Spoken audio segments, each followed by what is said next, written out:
तज्जयति परम ज्योति समम समस्तैरनंत पर्यायै दर्पण तले विशकिला प्रतिफलति पदार्थ मालिका यत्र। श्री पुरुषार्थ सिद्धि उपाय ग्रंथ जी में आचार्य श्री अमृतचंद्र स्वामी जी महाराज हिंसा का फल, हिंसा का पाप किस प्रकार से कम अधिक होता है और हिंसा का फल किस प्रकार से प्राप्त होता है, इसे 8 विशेष सूत्रों के द्वारा बता रहे हैं, जिसमें आपने अभी 2 सूत्र समझ लिए हैं। 51 नंबर श्लोक में आपने ये समझ लिया है कि एक व्यक्ति हिंसा नहीं करते हुए भी हिंसा के फल को भोगता है और दूसरा हिंसा करके भी हिंसा के फल को नहीं भोगता।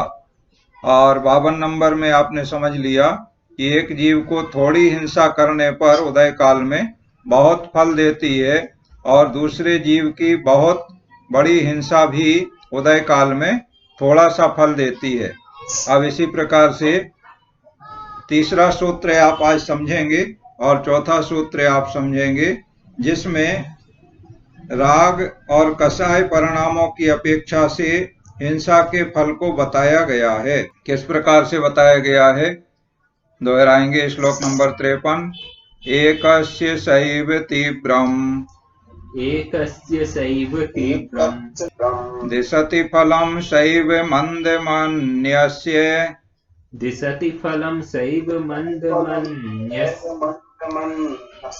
व्रजति सहकारिणोरपि हिंसा वैचित्र्यमत्र फल काले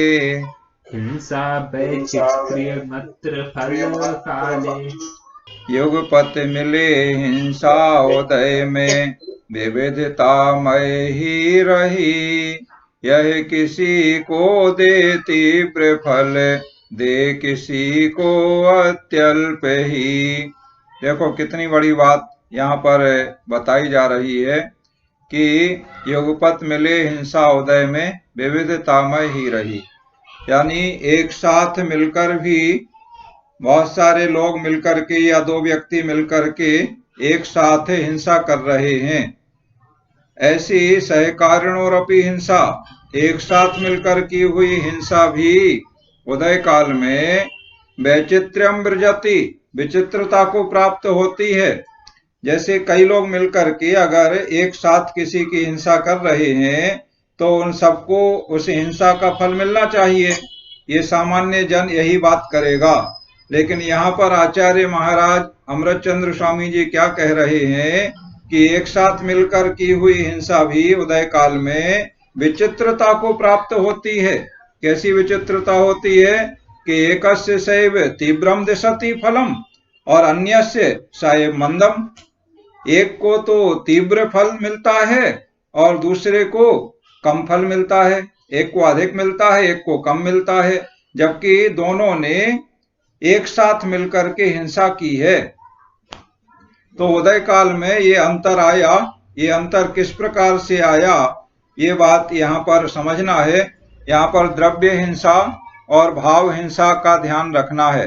44 श्लोक पे पहुंच जाना है, जहां ये कहा था कि रागादि भाव का होना हिंसा है और रागादि भाव का नहीं होना अहिंसा है।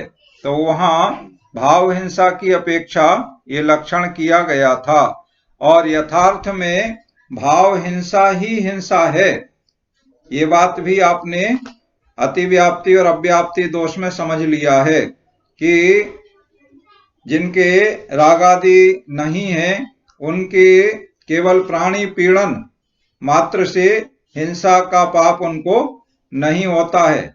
माने प्राणी का वध भी हो जाए उनके निमित्त से तो भी उन्हें हिंसा का पाप नहीं लगता है। तो वहां भाव हिंसा की अपेक्षा ही बात की गई है। और यहाँ पर भी भाव हिंसा माने कषाय भावों के अनुसार यहाँ बताया जा रहा है। तो जैसे 2 व्यक्तियों ने मिलकर के एक साथ कोई हिंसा की, किसी जीव को मारा, तो उसमें एक के तीव्र परिणाम है मारने के और दूसरे के परिणाम मंद हैं, या वो मारना चाहता नहीं है लेकिन मजबूरी में साझेदारी में मारना पड़ रहा है, लेकिन उसके परिणाम मारने के नहीं है, तो जिसके तीव्र परिणाम हैं मारने के, या तीव्र कसाय है उसके अंदर, बदला लेने का भाव है और इस तरीके से वो मार रहा है, तो उसके लिए तीव्र फल मिलता है। और जिसके मंद परिणाम हैं उसके लिए उसी हिंसा का एक साथ करने पर भी अल्प या तुच्छ फल मिलता है, मंद फल प्राप्त होता है। श्लोक दोहराते हैं। एकस्य सैव तीव्रम दिशति फलम सैव मंदमन्यस्य व्रजति सहकारिणोरपि हिंसा वैचित्र्यमत्र फले काले। और अब श्लोक नंबर 54 में भी कसाय भाव या भाव हिंसा के अनुसार फल किस प्रकार प्राप्त होता है हिंसा करने का, वह 4 प्रकार से बताया जा रहा है। देखिए कौन कौन से 4 प्रकार से फल मिलता है, दोहराएंगे। प्रागेव फलति हिंसा, प्रागेव फलति हिंसा, क्रियमाणा फलति फलति चक्रेतापि, क्रियमाणा फलति फलति चक्रेतापि, फलति चक्रेतापि, फलति चक्रेतापि, आरभ्य कर्तुमकृतापि, आरभ्य कर्तुमकृतापि, फलति हिंसानुभावेन, फलति हिंसानुभावेन, करने से पहले ही फले, करते फले पश्चात भी, आरंभ कृत बिन फले हिंसा अनुभवानुसार ही। देखो 4 प्रकार से एक ही हिंसा का फल किस प्रकार से प्राप्त होता है। प्रागेव फलति हिंसा, माने हिंसा पहले भी फलती है। क्रियमाणा फलति, माने करते करते फलती है। फलति च कृतापि, कर लेने के बाद फल देती है। और आरभ्य कर्तु मकृतापि फलति, हिंसा करने का आरंभ करके ना किए जाने पर भी फलति हिंसानुभावेन, हिंसा अपने भावों के अनुसार या कसाय भावों के अनुसार फल देती है। इस तरह 4 प्रकार से हिंसा का फल यहाँ पर बताया गया है। एक हिंसा ऐसी जो हिंसा करने से पहले फल मिल जाता है, माने अभी किसी जीव की हिंसा उससे पापी ने नहीं की है और फल उसे पहले मिल गया, अभी हिंसा उसने नहीं की है। और दूसरे को क्रियमाणा फलति, माने करते करते फलती है, माने वो हिंसा कर रहा है, मार रहा है और उसको फल भी मिलता जा रहा है। ऐसा एक बार आचार्य श्री विमल सागर जी महाराज के साथ हुआ। आचार्य श्री विमल सागर जी महाराज का विहार चल रहा था और विहार में आचार्य श्री विमल सागर महाराज जी जो थे निमित्त ज्ञानी आचार्य थे और बहुत सारे भक्त उनके पास अपनी समस्याएं लेकर के जाते थे। और हमने तो साक्षात अनुभव किया है, जब उनका बॉम्बे में चातुर्मास हो रहा था, सन 1981 या 82 की बात है, और हम बोरीवली 3 मूर्ति उदनपुर में बॉम्बे में उनके पास थे और हम उनके ही कक्ष में रात्रि विश्राम, कई बार ऐसा हुआ, उनके कक्ष में करते थे। तो रात्रि में वह 2-2:30 बजे के आसपास वो उठ जाते थे और आसन लगा के बैठ जाते थे और उनके पास बहुत सारे अलग अलग कलर में मालाएं थीं रत्नों की, और वो माला कहीं लाल रंग की माला, कहीं हरे मूंगे की माला, कहीं माणिक की माला, कहीं पन्ना की माला, इस प्रकार की मालाएं थीं। तो उनसे वो मंत्र जाप किया करते थे। माने बहुत अच्छी साधना और सिद्धि उनकी थी। 2 घंटे 3 घंटे तक उनका मंत्र जाप चलता था। उसके बाद फिर संघ के अन्य साधु आ जाते थे, तो फिर उनकी नित्य क्रियाएं सामूहिक रूप से प्रारंभ हो जाती थीं। फिर वहीं पर जहां पर उनके कक्ष में ही श्री जी का अभिषेक की क्रिया होती थी और पंचामृत अभिषेक करने के बाद फिर सभी के लिए गंधोदक देके फिर वो वंदना के लिए मंदिरों में जाते थे, तो वहां सामूहिक अभिषेक में भाग लेते थे। और बिल्कुल दुबले पतले थे और उनके पैर लंबे लंबे पैर थे, महात्मा गांधी जैसे बहुत तेज तेज वो चलते थे। ऐसा हमने कई जगह अनुभव किया है। सोनागिर में, एक बार फिरोजाबाद में ऐसा ही हुआ। एक साधु जो संलेखनारत थे, अंतिम समय उनका चल रहा था, तो कुछ दो साधु उनके पास रुके और आचार्य श्री विमल सागर जी और अन्य साधु आहार के लिए निकले और आहार चल रहा था। वहीं पर किसी श्रावक ने सूचना की, आचार्य विमल सागर जी महाराज तक ये संदेश पहुंचा कि जो छपक साधु हैं, छपक उनको कहते हैं जिनकी संलेखना चल रही है, उन्हें छपक कहा जाता है। तो उन साधु की मतलब उल्टी सांस चलने लगी है, बिल्कुल अंत समय आ गया, ऐसा सूचना वहां पर आचार्य श्री को मिल गई। तो आचार्य श्री ने तुरंत अपना आहार बंद कर दिया, थोड़ा सा जल लिया उन्होंने 2 चुल्लू, और अपनी मतलब जो है भक्ति संक्षेप में करके तुरंत वहां से चले। और इतनी तेज वो चलते थे कि लंबे लंबे पैर रख के हम लोग उनके पीछे पीछे दौड़ते थे और थक जाते थे, तो भी उनकी बराबरी करना मुश्किल होता था। सो उनकी आचार्य विमल सागर महाराज जी की हम बात आपको बता रहे हैं। अनेक भक्त उनके पास पहुंचते थे और वह भक्त क्या समस्या या क्या प्रश्न लेके गया है, उसे प्रश्न पूछने की आवश्यकता नहीं पड़ती थी।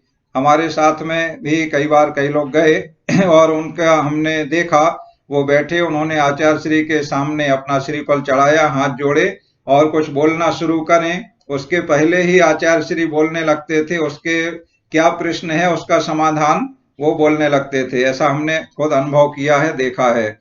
तो उनके जीवन की घटना हम आपको बता रहे हैं। उनका विहार चल रहा था आगरा की ओर, तो रास्ते में ग्वालियर से आगरा के बीच में एक कोई गाय वगैरह चराने वाला या कोई अन्य हंटर ऐसा वो लिए था, चाबुक टाइप का, और आचार्य श्री विमल सागर जी महाराज आगे आगे चले गए थे, माने 1 फर्लांग करीब आगे होंगे, और बाकी संघ के साधु वो 1 फर्लांग पीछे थे। तो उनके साथ में और कोई नहीं था, वो अकेले ही थे। तो उसे क्या सूझा कि उसने उसके साथ में जो जानवर वगैरह थे, बैल गाय वगैरह जो भी थे, सो उनको मारने का एक हंटर चाबुक टाइप का था, वो उसने आचार्य विमल सागर जी महाराज की पीठ में 2-3 बार वो चाबुक मारा। कोई जो भी उसका द्वेष रहा होगा, विद्वेष भाव रहा होगा, सो 2-3 बार मारा, अच्छे जोर से मारा कि वो लाल निशान बन गए आचार्य श्री की पीठ पे। आचार्य श्री ने ना कोई विरोध किया, ना प्रतिरोध किया, और अपने गति से वो चले गए, और वो भी मार के थक गया। और पीछे से अब आचार्य श्री आगे निकल गए, करीब 1 फर्लांग पीछे अन्य साधु लोग थे, तो वो 1 फर्लांग चले तो उसके पास तक पहुंच गए। और उस 1 फर्लांग चलने में ही क्या देखते हैं कि उसका अच्छा भला स्वस्थ बैल, हट्टा कट्टा तंदुरुस्त बैल, और वह वहीं सड़क पे गिर गया और तड़पने लगा। और देखते ही देखते उस बैल की अंतिम सांसें चलने लगी, जबकि उसको ना किसी ने मारा ना कुछ हुआ। तो ये दृश्य देख करके आचार्य श्री अमृत चंद्र स्वामी की ये बात जो आज बताई जा रही है कि क्रियमाणा फलती, माने करते करते फलती है, तो उसके लिए उसने जो हिंसा की, माने मारने का भाव किया, फिर मारा और उसको तुरंत उसका फल प्राप्त हो गया। तो ऐसे क्रियमाणा फलती, माने करते करते हिंसा फलती है, कि वो मारते जा रहा है और पीछे से उसका खुद घात हो रहा है। ऐसा एक बहेलिया के साथ हुआ। बहेलिया मतलब जो ये परिध है, जो तीर वगैरह चलाते हैं और पक्षियों को मारते हैं, वो बहेलिया। तो वो बहेलिया तीर से एक पक्षी को मार रहा था। अब वो मारने के लिए निशाना साध रहा था ऐसे, तब तक वो पक्षी को मारते मारते उसने तीर चलाया और यहाँ पीछे से उसे एक सर्प ने डस लिया। तो वो तो इस बात से अनजान था कि कोई सर्प उसे डसने के लिए आ रहा है, तो वह उसको फल हिंसा करते करते यहाँ वो मार रहा है और यहाँ उसको सर्प ने डस लिया, तो उसको ही जहर चढ़ गया और उसकी नौबत मरने जैसी स्थिति उसकी आ गई। तो इस तरह से हिंसा करते करते फलती है। और तीसरे तरीका फलति च कृतापि, कर लेने के बाद फल देती है। ये तो प्राय सामान्य सिद्धांत सभी जानते हैं कि जैसी करनी वैसी भरनी। तो अभी कोई किसी को हिंसा कर रहा है या किसी भी अन्य प्रकार से पाप कर रहा है तो उसके कुछ समय बाद उसे फल प्राप्त होता है। तो ये सामान्य सिद्धांत के अनुसार है कि कर लेने के बाद फल देती है। और अंतिम चौथा तरीका है आरंभ कर्तु मकृतापि फलति, हिंसा करने का आरंभ करके ना किए जाने पर भी फल देती है।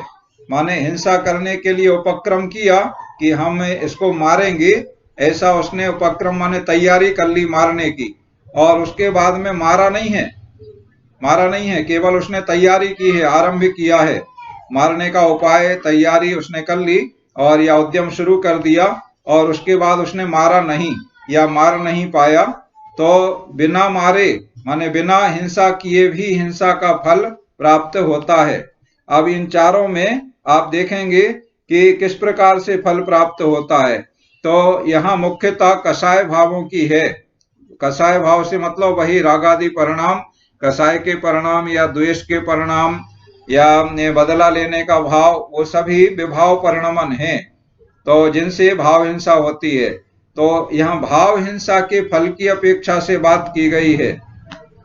जैसे हिंसा पहले भी फलती है, माने हिंसा नहीं की है, और जैसे किसी के मन में हिंसा करने का भाव आया कि हम इसे मारें, ऐसा उसने भाव किया, संकल्प किया कि हम इसे मारें, अभी उसने मारा नहीं है, तो उसने जब ये भाव किया उस समय उसे हिंसा का पाप लगा, और कुछ समय बाद उसे हिंसा का फल मिला, और इसके बाद जिसको उसने मारने का भाव किया था, संकल्प कर रहा था, फिर इसके बाद उसने मारा तो फल उसे पहले मिल गया और मारा उसने बाद में।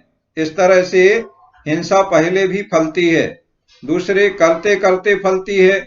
इसी प्रकार से जैसे उसने भाव किया कि हम इसे मारें, तो जब भाव किया मारें, उस समय उसके लिए हिंसा पाप का बंध हो गया, और इसके बाद कुछ समय के उपरांत, जैसे कल हमने आपको बताया था कि जो भी कर्म का बंध होता है, हर कर्म के साथ ऐसी व्यवस्था है कि एक निश्चित समय उसका आबाधा काल रहता है। उस आबाधा काल में कर्म अपना फल नहीं देते हैं, और आबाधा काल बीतने के बाद फिर कर्म का फल मिलना प्रारंभ होता है, माने उदय काल प्रारंभ होता है। तो जितने समय के लिए उसने बंद किया है उतने समय उसे फल मिलता रहता है। तो भाव जब उसने किए तो उसके लिए हिंसा पाप का बंध हो गया, माने पाप लग गया उसके लिए। अब बाद में उसने उपक्रम किया मारने का, तो जिस समय मार रहा है उसी समय उस हिंसा का उसे फल मिलने लगा। तो करते करते हिंसा फलती है, मारता भी जा रहा है और उसे फल भी मिलता जा रहा है। इसी तरह से कर लेने के बाद फल देती है, ये तो सामान्य सिद्धांत की बात है। और हिंसा करने का आरंभ करके ना किए जाने पर भी कषाय भाव के अनुसार फल देती है। इसमें भी वही कषाय भाव की बात है कि उसने भाव किए कि हम इसे मारें, और बाद में उसे नहीं मारा या मार नहीं पाया, सक्षम नहीं हुआ मारने में, तो भी भावों के अनुसार आरंभ करके ना किए जाने पर भी उसके लिए हिंसा पाप का फल मिला, उसे फल भोगना पड़ा। इस प्रकार से देखो कितनी सूक्ष्म रीति से और कितनी विस्तृत तरीके से हिंसा पाप की व्याख्या आचार्य श्री अमृत चंद्र स्वामी जी के द्वारा की जा रही है। उद्देश्य यहाँ पर यही है कि हम अच्छे तरीके से ये समझ लें कि जैसा हम भाव करते हैं वैसा ही फल हमें भोगना पड़ता है। द्रव्य हिंसा हो अथवा ना हो, कम हो या ज्यादा हो, भावों के अनुसार फल होता है। देखो हमारे भारतीय संविधान में भावों के अनुसार फल देने की या दंड देने की कोई व्यवस्था नहीं है। कोई किसी को बुरा विचार रहा है, किसी के बारे में बुरा माने उसके परिणाम हो रहे हैं, किसी को मारने का भाव कोई कर रहा है, मन में कर रहा है, तो मन में करने से वह प्रकट नहीं होता है, और प्रकट नहीं होने से उसका अपराध न सिद्ध होता है कानून के अनुसार, और ना ही उसके लिए कोई दंड विधान है। अगर उसने उद्यम प्रारंभ कर दिया है उसके लिए तो एक बार दंड विधान है कि चोरी की योजना करते हुए पकड़े गए या किसी को मारने की योजना करते हुए पकड़े गए तो उसके लिए दंड विधान है, और जब अपराध कर ले तब तो दंड विधान है ही, लेकिन भावों के अनुसार दंड विधान हमारे संविधान में नहीं है। लेकिन भगवान महावीर स्वामी के संविधान में कर्म सिद्धांत में भावों के अनुसार, परिणामों के अनुसार भी पाप का फल भोगना पड़ता है। जिस प्रकार से पाप का फल अशुभ रूप में, दुख रूप में भोगना पड़ता है, उसी प्रकार से शुभ कार्य भी मन में विचारने से, सोचने से सारे जगत का भला हो, ऐसे परिणाम जब शुभ परिणाम आते हैं तो भले ही कुछ नहीं किया, केवल मन में ऐसा चिंतन किया, विचार किया, सबका भला हो, सबका कल्याण हो, सर्वे भवन्तु सुखिनः, सर्वे सन्तु निरामया, सर्वे भद्राणि पश्यन्तु मा कश्चित् दुःख भाग् भवेत्, ऐसी विचारधारा, जैसे मन के परिणाम, ऐसे भावनाएं जिनकी होती हैं तो उनके लिए शुभ फल और उनका भला तो अपने आप ही हो जाया करता है। ये बात इस श्लोक से हमें समझ में आ रही है। इसलिए अपने मन के भावों को, परिणामों को हमें शुद्ध रखना चाहिए। सबके भले के बारे में हमें विचार करना चाहिए, चिंतन करना चाहिए। किसी के बारे में बुरा विचार, बुरा चिंतन नहीं करना चाहिए। श्लोक दोहराते हैं। प्रागेव फलति हिंसा क्रियमाणा फलति फलति चक्रेतापि आरभ्य कर्तुमकृतापि फलति हिंसानुभावेन। इस प्रकार 2 श्लोकों में हिंसा के फल को आपने आज समझ लिया है कि एक साथ मिलकर की हुई हिंसा भी विचित्रता को प्राप्त होती है। किसी एक को वही हिंसा तीव्र फल देती है और किसी दूसरे को वही हिंसा तुच्छ फल, माने कम फल, मंद फल देती है।